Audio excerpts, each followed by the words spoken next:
Trump ridiculed her intellect on national television, expecting a collapse, but what Jasmine Crockett chose to do instead left millions shocked, silenced, and reconsidering the true definition of strength. What was meant to be a routine white House press briefing, 10 minutes on education policy, 5 more on border issues, then a quick round of handshakes, felt anything but routine that day in Pittsburgh. The press corps was packed tightly inside a transformed university auditorium, where President Trump stood at the podium. His team had deliberately picked the site, Carnegie Mellon, for its symbolic resonance, high-tech innovation, elite education, and an ideal backdrop for the president's performance of authority. The American flag hung slightly askew. Behind him, flanked by towering digital screens cycling bold blue talking points. He began with the expected platitudes about the nation's teachers, boasted about record-shattering education allocations, and name-dropped several Republican governors for applause. The room responded with nods of agreement until a reporter from the Kansas City Ledger spoke up, bringing attention to recent criticism from Representative Jasmine Crockett.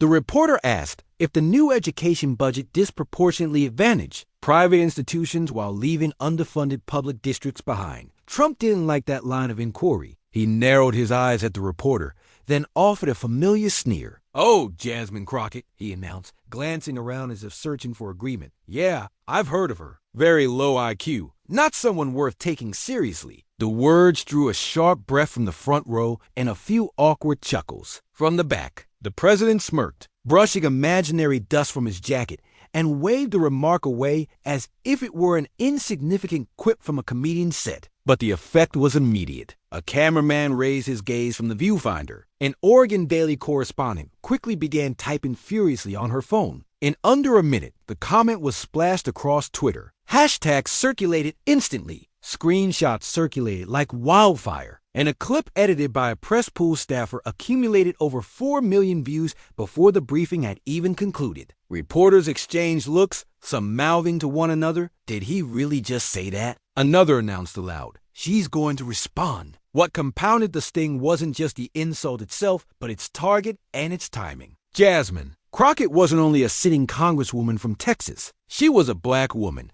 a lawyer, and the daughter of retired teachers. She had recently authored a comprehensive review of federal education allocations across low-income zip codes. It wasn't a soundbite. It was well-researched data. Yet, instead of addressing the substance of her findings, the president had gone after her intelligence live on air. Backstage, the communications director leaned closer and whispered, "Should we clean this up?" Trump waved her off dismissively. "She wants attention. We're not giving it to her." But beyond those walls, the internet was already responding. By the time the event wrapped, news anchors were scrambling for commentary. CNN, MSNBC, and even Fox News had segments lined up with split-screen analyzers. A commentator on Real American Voices called the remark complete collapse of presidential decorum, while another asserted that wasn't a debate point, that was a smear. And in the middle of this media storm, one voice was conspicuously absent, Jasmine Crockett's. Her office issued no press release, no tweets, no phone calls. Even her personal social media accounts went silent. No replies, no posts, not even a like. Yet that silence spoke louder than any statement could have. But it wouldn't last long. Behind closed doors, a decision was already being made. By the time the sun sank behind the Allegheny skyline that evening, Crockett's name was everywhere. CNN replayed the clip endlessly. MSNBC dissected Trump's tone, gestures, and pauses down to the second. He said, "Low IQ." TikTok creators stitched the moment into reaction videos, some responding in shock, others yelling into their phones. Twitter, now X, made her the #1 trending topic before many Americans had even sat down for dinner. What ignited this was more than just outrage. It was the sheer, unfiltered disrespect embedded within the moment. Because people didn't need to be familiar with Jasmine Crockett to comprehend what had just happened. They witnessed versions of it countless times, in classrooms, meetings, or family settings. The way a man can dismiss a woman's intelligence, as if brushing away a fly, especially when that woman had earned every credential, every degree, and every step of her path to Congress. On Reddit, one person shared, "My mom's a teacher." She cried watching this. It reminded her of how the principal used to talk down to her in the 90s. In Austin, a waitress named Leanne posted a selfie holding a sign that read low IQ and captioned it. "If this is what this woman is, I want to be just like her." In Tacoma, an 11th grader named Troy reshared the clip, adding, "Y'all ever notice how they never talk about what she said, just how she said it?" It was no longer about politics. It had become deeply personal. Meanwhile, Crockett remained quiet. The last words she had spoken publicly came the prior day during a House hearing about charter school expansion. In that clip, she held up a binder of statistics and stated, "You don't get to call something progress just because you like the people benefiting from it." The contrast was impossible to miss. One person came with insults, the other came with evidence. Her silence evolved into its own storyline. Every news segment posed the same question: why hasn't she responded? Speculation surged. Some argued she was buried in meetings. Others wondered aloud if she was preparing a legal reply. A YouTuber floated a theory that her team had cut off internet access to prevent an impulsive reaction. All were wrong. In reality, she was watching. From her rented suite at the Darcy Hotel in D.C., dressed in a navy hoodie and jeans, knees pulled to her chest, she watched the notifications multiply in real time. Her phone vibrated endlessly. On the marble counter, texts from colleagues, friends from college, 3 missed calls from the Palmer Night Show. Yet she didn't move. Ruben Keegor, her chief of staff, stood by the window, mid-40s, gray streak in his beard, always sharply dressed like he had just walked out of a courtroom. He held a tablet, eyes fixed on the scrolling feed of every major media outlet. "You know this isn't going away," he said finally. "I know," Jasmine replied quietly, not looking up. "They're going to want blood, Jazz, one way or another. Either they get it from you or they invent a story around your silence." She shifted slightly on the couch. "I'm not going to give them what they expect." He set down the tablet. "Then you better decide soon. This is bigger than you now. You saw that kid's video from Texas?" She nodded. "Hit million views in 3 hours. This isn't just about an insult anymore. It's about people seeing their own lives reflected in that moment." A long silence passed as Jasmine glanced down at her phone one more time. Then she clicked the screen off and spoke quietly. "I'll talk, but on my terms." Ruben narrowed his gaze. "Live?" he asked. "Live," she confirmed, "and I want them to see my face." He gave a short, approving nod and stepped out of the room to make a call. Meanwhile, another storm was already gaining force online. A leaked internal memo surfaced from a congressional staffer, indicating that the White House press team had been instructed to hold off commenting on the crooked clip unless absolutely forced to. The memo called it a moment best. Ignored, but no one was ignoring it. By 11 that night, a digital billboard in Dallas lit up with a huge photo of Crockett and the words, "If this is low IQ, we're in good company." Jasmine hadn't said a word publicly, but somehow her silence was already sounding louder than anything coming from the White House. Yet silence doesn't hold forever, and the decision about how to break it was about to be announced. The next morning, the blinds remained drawn in Jasmine Crockett's hotel suite. A thin stream of sun crept through the gap in the curtains, falling across an untouched breakfast tray, cold eggs, a cup of black coffee gone bitter. At the small table, she sat with elbows resting on the surface, flipping through a yellow legal pad scrawled with half-formed ideas. Opposite her, Ruben was scrolling more slowly and deliberately through the iPad than he had the night before. The media had shifted overnight. This wasn't just a controversy anymore. It was a moment. Suddenly, people weren't merely repeating her name. They were quoting lines from old speeches she delivered months ago. They were sharing archived video of her cross-examining a witness as a trial lawyer in Dallas County, a clip that had surged to 4.2 million views. Beside Ruben, Natalie, her communications director, looked tense. Early 30s, sharp, strategic, always thinking 3 moves ahead. The smudged mascara under her eyes gave away how little she'd slept. "I'm going to be straight with you," she said firmly. "You've got 2 hours before someone hijacks the narrative. If we don't get out in front of this today, the conversation moves on, and we're not part of it." Jasmine sank back in her chair. "That's the problem," she said quietly. "Everyone assumes this is about fighting back." "Because it is," Natalie pressed. "It's about defending your record. You don't get called dumb by the President of the United States and sit in silence like you're in detention." Ruben didn't say a word. He just watched her. Then she looked up. "What if I don't go after him at all?" "What, if I don't say his name even once?" Natalie furrowed her brow. "You're saying no direct response?" "Exactly. What if I make this about something bigger?" Ruben finally leaned in. "Talk me through it." Jasmine picked up a pen, flipped to a clean page, and drew a long line across the top. Beneath it, she wrote 2 words: our terms, 1 camera, 1 interviewer, no shouting, no flashy graphics, no crowd noise in the background, she said. I want people to understand the cost of this kind of insult, not just to me, but to every girl who's been told to stay quiet while some man laughs at her ideas. Natalie watched her for a long moment, then exhaled slowly. Okay, I know the person for this. Palmer. Jasmine nodded. Malcolm Palmer, host of the Palmer Night Show, was different. Not flashy. Not a screamer chasing sound bites. A former local news anchor from Milwaukee, he knew how to give space for a serious conversation. Ruben tapped the table. You sure about this, Jazz? You walk into that studio tonight. It'll follow you for the rest of your career, maybe the rest of your life. This isn't just about voters. It's donors, colleagues, opponents, everyone will be watching. I know, she replied quietly, and I'm not going on to clap back. I'm going to tell people something they've felt for years but have never heard said aloud. Natalie flipped open her laptop and began typing furiously. We'll need talking points, visuals, a timeline for the segment. Jasmine shook her head. No visuals, just me. No charts, no edits.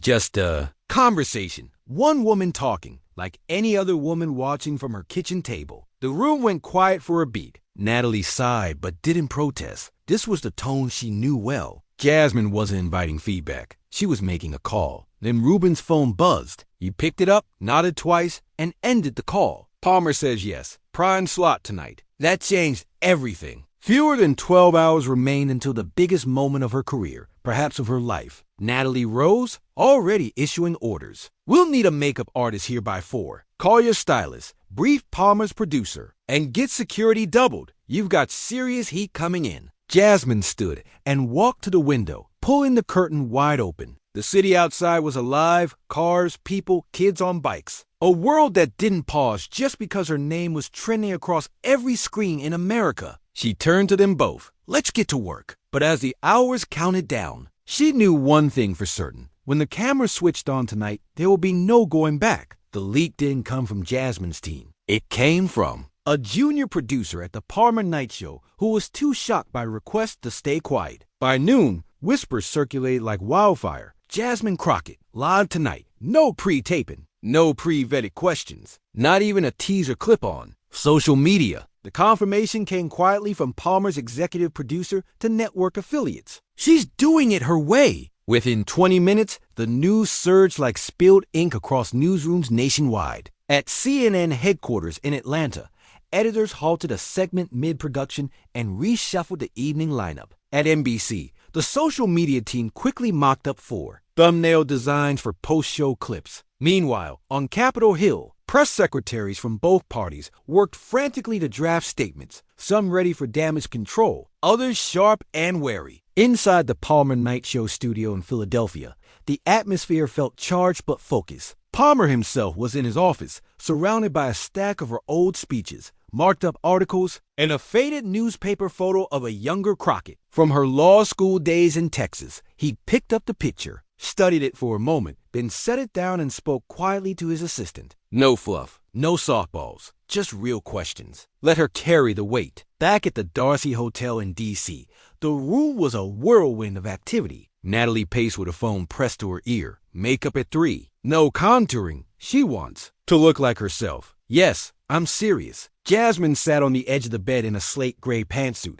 scanning bullet points scrawled across a page. Not to memorize. She refused to memorize this. No script, no teleprompter. Just conviction, clarity, and herself. Then Ruben walked in, holding 2 freshly printed transcripts. It was happening.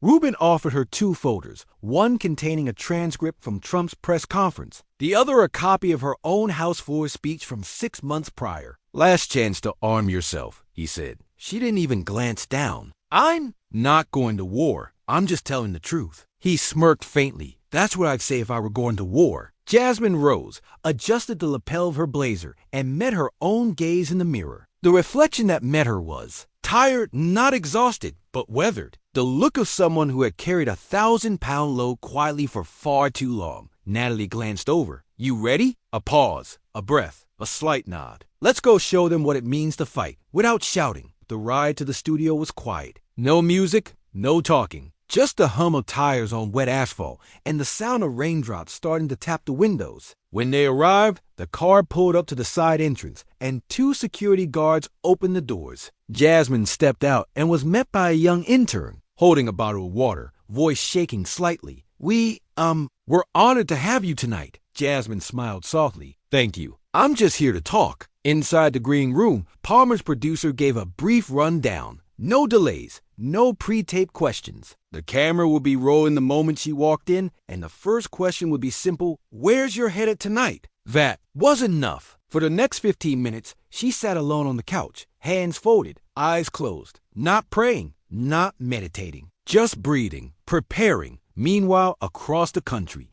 people settled in. In Oakland, families pulled their living room chairs closer to the television. In a dormitory in Tampa, students set up a projector. In Omaha, a grandmother wheeled her chair closer and turned the volume up. They weren't sure what to expect, only that tonight felt different. And it was. Word had already filtered into the White House.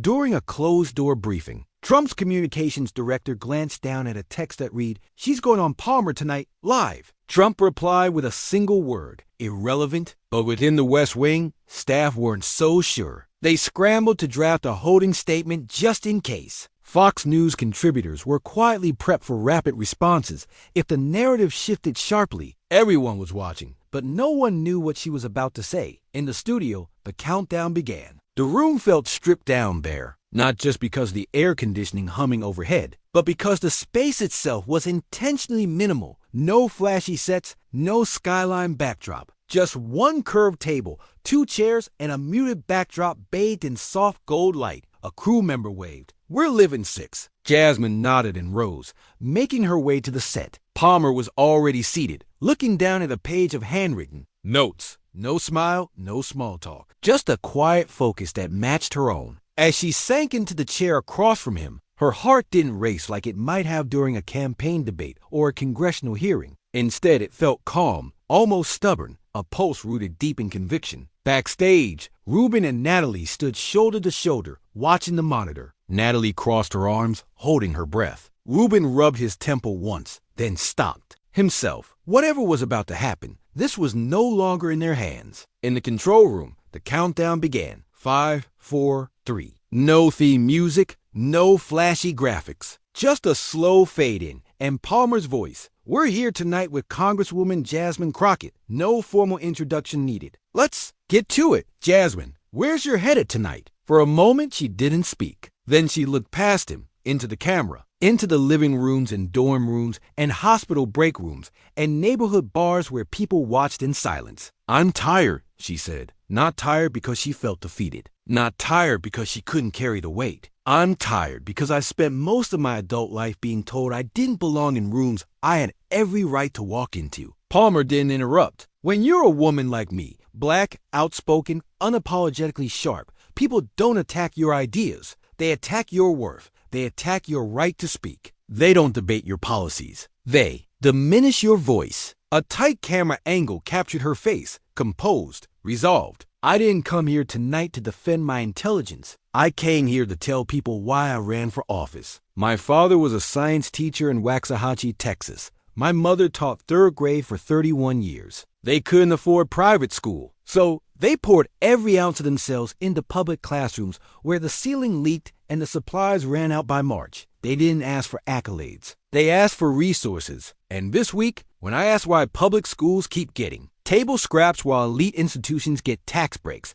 I was called low IQ by the President of the United States." Her voice held no anger, only clarity, as if stating a fact long buried and ignored. "But I'm not here to fire back. This isn't about me. It's about what we tolerate. It's about who we allow to define what intelligence means." Palmer finally spoke. "Some would say you've been silent till tonight. Why wait?" Jasmine met his gaze. "Because I needed to know if people still listen when you don't raise your voice." He gave a slight nod. "I didn't want a viral moment. I wanted a message. Not for the politicians, not for the pundits, but for that girl in Fort Worth whose teacher said she asked too many questions, or that woman in Milwaukee called too aggressive just for being sure of herself." Comments surged in the live stream. The chat rolled too quickly to read. Palmer leaned forward, Do you forgive him? The question landed like a weight drop between them. Jasmine held his gaze, long and unblinking. I don't think this moment is about forgiveness, she said finally. It's about reflection. It's about asking ourselves who we've let hold the microphone for too long and why we're afraid to take it back. Backstage, Natalie exhaled for the first time in minutes. Ruben stood still, saying nothing. Palmer closed his notebook. Last words. Yours. Jasmine turned to the camera. If someone ever tells you you're too much, too loud, too bold, too smart, remember who benefits when you shrink. Remember who loses when you don't. The screen faded to black. No applause, no music, just silence. Not an empty silence, but a charged one.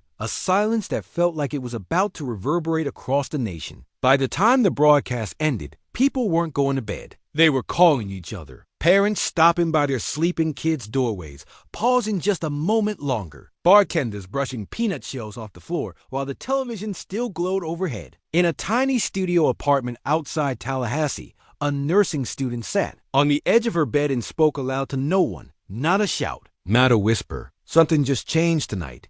Not like a political earthquake. This was quieter than that. More intimate. The kind of shift that sank deep into places where people had swallowed their own anger so many times, they'd forgotten what it felt like to be seen dot by sunrise. The clip had been watched over 48 million times. The hashtags, hashtag smart like Crockett and hashtag tired but still here, surged to the top of every feed. But it was the stories that surfaced that no one anticipated. They weren't about politics. They were about pain, belonging, and belonging despite. Pain. On Instagram, a man in Albuquerque posted, "My mom worked 2 jobs and still got called stupid at parent-teacher meetings by people in suits. Thank you for reminding the world what intelligence really means." In St. Louis, a high school junior uploaded a shaky video from her bedroom. "Every time I raise my hand in class, I remember how quiet it gets, like people are just waiting for me to mess up." Tonight, it felt like someone called that out for all of us. Even TikTok, better known for dance trends and memes, became a space for quiet, brave storytelling. A mechanic in Little Rock filmed himself writing the words, "Low IQ," on a shop rag, then wrapping it around a wrench before tossing it in the trash.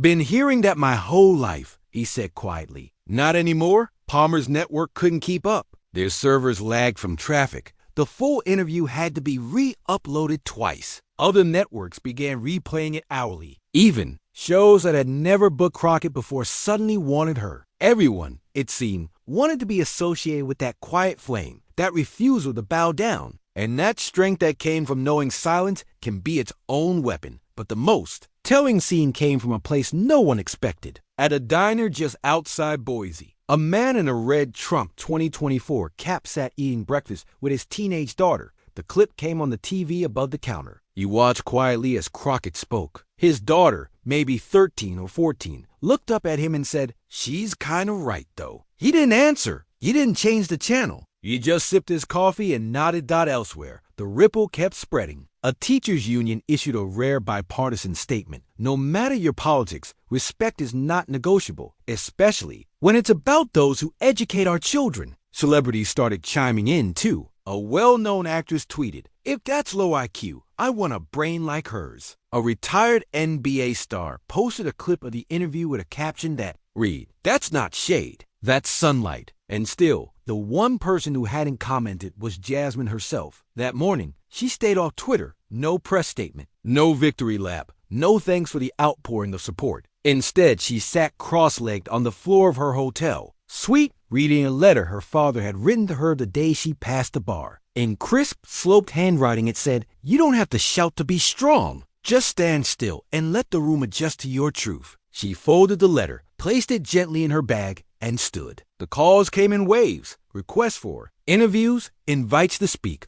offers from organizations she'd never even heard of. But she didn't pick up a single one. Then she called Ruben. "Morning," he said, voice hoarse. "Are people still watching?" she asked. He chuckled. "Not. Just watching. They're repeating your lines like scripture." "Good," she replied. "Then let's not do a press tour. Let's do one thing. Something that reminds people this isn't about performance." "What are you thinking? A school? Back in Texas?" he offered. "No," she said quietly. "Somewhere they don't expect me." But not everyone was ready to move on. Not yet. While Jasmine's words were still echoing across the country, Trump was stewing. The morning after her interview, he watched the clip over and over on his phone. The more he watched her measured, composed answers, the harder his jaw clenched. "She didn't even say my name," he muttered. Then louder, "She thinks that makes her smarter?" By the time he stepped off Air Force One in Phoenix, the sting of that silence had hardened into a decision. He would swing back harder, louder. Even if it meant ignoring the original script for the rally, one meant to highlight border policy and rally suburban support.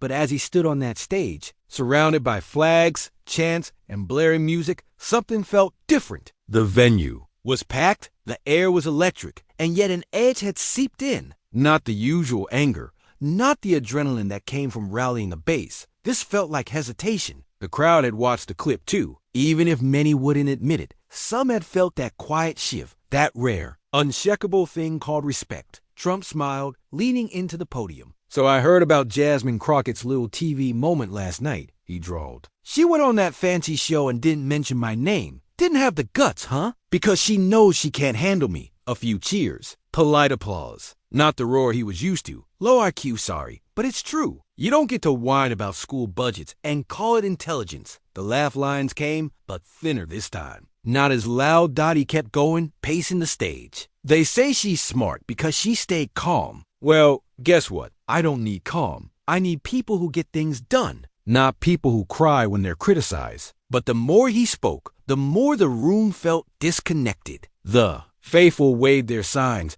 but the sound was muted. The applause came slower, the laughter quieter. A young couple in the fifth row exchanged a glance. The woman in a red, white, and blue visor leaned toward her husband and said, "She didn't cry, though. Did you watch it?" He didn't answer. Trump pressed harder, trying to regain the momentum, tossing out old lines and new jabs, looping back to the themes that had always worked. But the room didn't rise to meet him. Not this time. A local reporter posted to Twitter from the rally floor. Crowd subdued tonight. Energy dropped sharply after remarks about Crockett. Not the usual scene. Even on Fox News, the tone was shifting. "Look," one host said later that night, "I don't agree with Congresswoman Crockett's policies, but after watching that interview twice, it's hard to attack someone who refused to attack back." Meanwhile, Crockett hadn't said a word. No tweets, no sound bites, no statement. She was still off-grid, still preparing for a quiet visit to a school no one was expecting. Her staff was flooded with requests for comment, for appearances, for interviews about Trump's rally remarks. Natalie responded to each one with the same measured reply.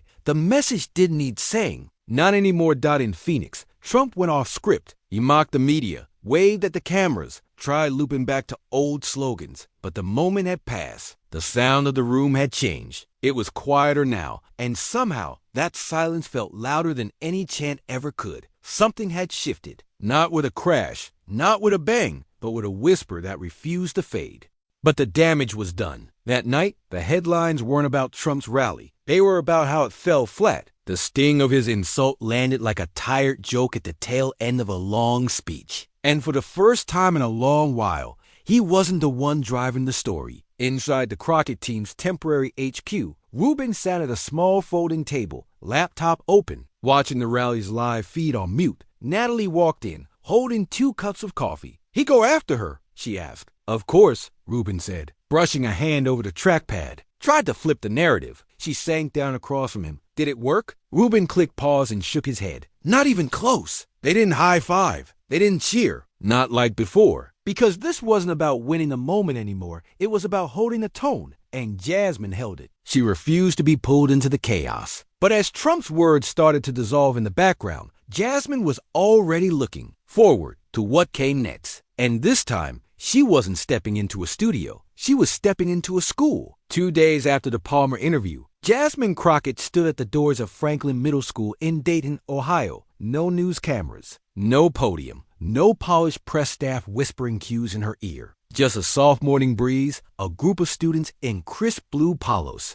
and a smile. That shy, hopeful smile you only see when a teacher knows their kids are trying hard to stay composed. Inside, the school smelled like pencil shavings and floor. Wax. The principal, Miss Claire's Winton, greeted her with a warm handshake, her voice low and sincere. "Could I ask why you came?" she said quietly. "And thank you," Jasmine smiled. "I didn't want this to become noise. I wanted it to land somewhere real. Franklin Middle School wasn't chosen by accident. It was a Title I school. A building with aging windows, a faltering intercom, and a library that hadn't received new books in 5 years. The staff gave every piece of themselves to fill the gaps, but everyone knew it was never enough. The students, though, were electric, smart, loud, curious. The moment she walked into the gym, one girl with long braids shot a hand into the air. "Did you really not get mad when he called you dumb?" she asked, straight-faced. A few students giggled, but Jasmine smiled. "Oh, I got mad," she said, leaning in. "But I've learned that not everyone deserves to see your anger. Sometimes you just have to keep going, because that says more than any comeback ever will." The answer didn't just satisfy the girl. It settled in the room like a quiet truth. They didn't stand at a podium. They sat in a circle. Jasmine, a handful of 8th graders, and a couple of teachers leaning on the bleachers nearby. She didn't give a speech. She asked questions. What felt unfair? What made them feel smart? What made them feel small? A boy with chipped glasses spoke up. "Sometimes I know the answer," he said, voice soft. "But I don't say it, because if I get it wrong, people laugh." Jasmine nodded. "That's fear talking. But what if I told you the bravest people in the room aren't the ones with all the right answers? They're the ones willing to try, even if they might mess up." He smiled down at the floor, then looked back up. Word of the visit spread quickly. A cafeteria worker snapped a photo of Jasmine talking with a student about her science project. It circulated online with the caption, "She came here instead of doing another interview." That says enough. Meanwhile, on the national stage, her influence kept growing, and it was spreading beyond her control. Clips from the school surfaced that evening, shared not by staff or campaign staffers, but by teachers and parents. One video captured her, helping a student write a letter to Congress about music funding. "I'm not asking for miracles," the boy wrote, "just better drums." The clip went viral, tagged with #BetterDrums, and it stopped being just a trend. It became a rallying cry. A local news anchor in Des Moines opened his segment with, "While politicians talk in circles, Representative Jasmine Crockett spent her afternoon where it matters most, on the floor of a public school library, listening." Soon, school boards in other states started reaching out, not for press events, not for photo ops, but for conversations. A superintendent in Minnesota said, "She's making this real." When she talks about education, it's not a debate. It's a mirror. Through it all, Jasmine didn't gloat, didn't brag. She kept her schedule quiet, her movements tight, avoiding interviews, avoiding press junkets. The only statement she offered came in the form of a handwritten note, pinned to a school bulletin board in Akron, Ohio. "Don't just defend your intelligence, use it." That line made its way into lesson plans, printed on posters, and laminated for hallway walls. In one Oakland high school, the principal called an assembly and asked every teacher to share a moment when they felt dismissed early in their careers. Some cried, some laughed. All connected it back to what Jasmine had said, and none felt the need to mention Trump, because by then, it wasn't about him anymore. It was about every student, every teacher, every parent who knew what it felt like to be silenced before they were heard. And Jasmine? She was already back in Washington, quietly drafting legislation to tie federal school funding to local infrastructure assessments. Her inbox was flooded with letters from students across the country, some messy, some typed. One boy in El Paso simply wrote, "I used to think I wasn't smart enough, but now I think maybe I just need more chances." But the biggest shift didn't happen in the polls, or in policy debates, or in the media. It happened in a quieter, more personal space. It came on a Sunday morning when Jasmine Crockett returned to her childhood home in Waco, Texas. The visit wasn't announced. No reporters, no press release. Just Jasmine, a rental car, and an old house with chipped white siding that needed paint. Her mother, Eloise, opened the door in a floral robe, a lukewarm cup of tea in hand. "You came all this way," she said, smiling, "and didn't even tell me?" Jasmine shrugged, stepped inside, and pulled her into a long hug. The house smelled like cedar oil and old books, the same as it always had. Her father, Samuel, was in his worn recliner, a crossword half finished across his lap. He looked up, surprised, but didn't say a word. Instead, he gestured to the kitchen table like she'd never left. They sat in silence for a moment, sipping coffee. The local news played quietly in the background, and when an image of Jasmine at the Dayton school appeared, her father picked up the remote, but she shook her head. "Leave it," she said. It's strange, but let it play, he chuckled quietly. Your mama cried when she saw that clip, twice. I know, Jasmine said softly. Natalie told me. Her mother sank down beside her. I wanted to call, but I figured you had enough people blowing up your phone. Jasmine smiled, brushing a hand across the table. I didn't answer most of them. I just needed to be quiet for a while. They sat like that for a beat, saying nothing, until her father finally spoke, asking the question that had been hanging in the air for days. Why didn't you go at him harder?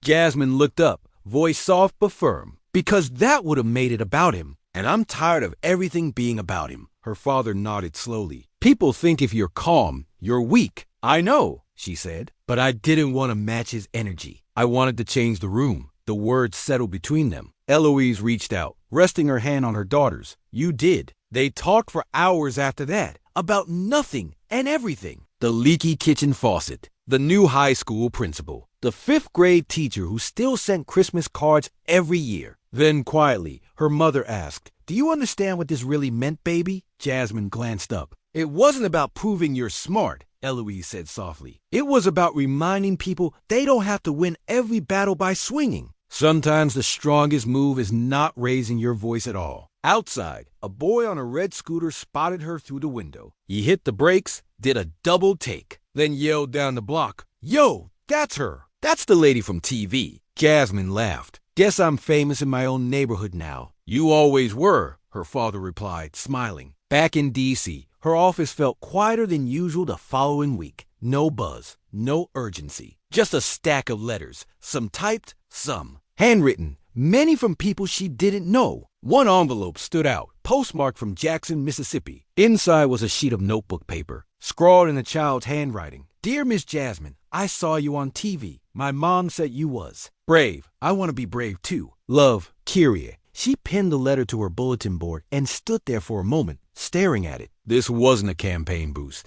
It wasn't a trending soundbite. It was something deeper, a quiet shift in how people saw themselves, not as problems to be fixed, not as statistics, but as voices we're hearing. Back at her childhood home, Eloise watched the morning news as her daughter boarded a flight to D.C. An anchor said, Some are calling it the Crockett effect. Eloise smiled, shook her head, and turned the volume down. Maybe it wasn't an effect at all. Maybe it was a reminder. But before Jasmine could close the door on that chapter, she knew she had one more thing to do. Not for the cameras, but for herself. 2 weeks later, long after the clip stopped looping and the headlines faded into the next cycle, Jasmine stood at the edge of a community garden in Southeast D.C. No press, no staff, no audience, just a pair of worn gloves, an old Howard University hoodie, and a crate of starter plants she brought from a farmer's market in Maryland. Kneeling down by an empty plot, the same one she tended years ago as a volunteer, she sank her fingers into the soil and dropped in the first seedling, a crooked tomato vine that might not make it through the summer. But she pressed it in anyway,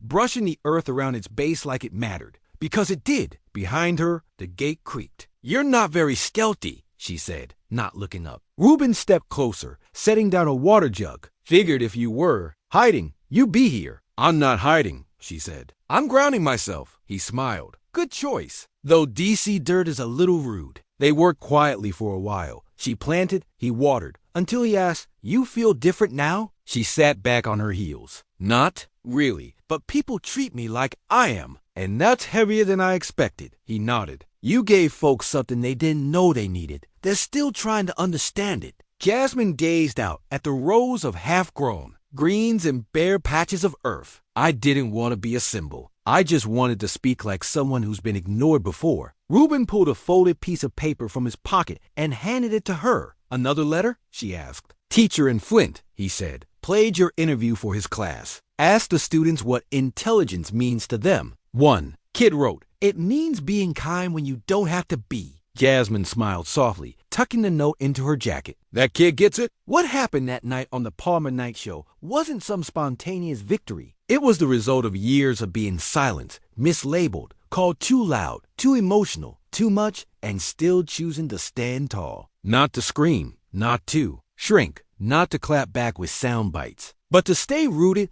to speak like someone who refused to be defined by the noise. And in doing so, she reminded people, men, Women, students, teachers, skeptics, and supporters alike. That you don't always have to raise your voice to be heard. Sometimes you just have to stand your ground, speak your truth, and trust the room to adjust. Later that afternoon, she returned to the Hill. The corridors felt quieter now, not because the noise was gone, but because she no longer felt the need to rise above it. In her office, the bulletin board was covered with letters from students, teachers, and families. At the center was Kyrie's note, "I want to be brave too." Jasmine looked at it for a long moment. Then she turned to her staff, filtering in with folders and questions. "Let's talk about the school infrastructure bill," she said. "We've got their attention. Now it's time for action. No tweets, no sound bites, no reruns of the insult." That story had run its course. What came next was making sure the people who had believed in her, those who saw a piece of themselves in her voice, would have more than a moment. They'd have results. That night, as she walked to her car under the soft glow of the city's streetlights, a woman crossing the street met her gaze, smiled, and simply said, "Thank you." Jasmine didn't reply. She didn't need to. Sometimes the loudest message is the one you leave behind. Without saying a word,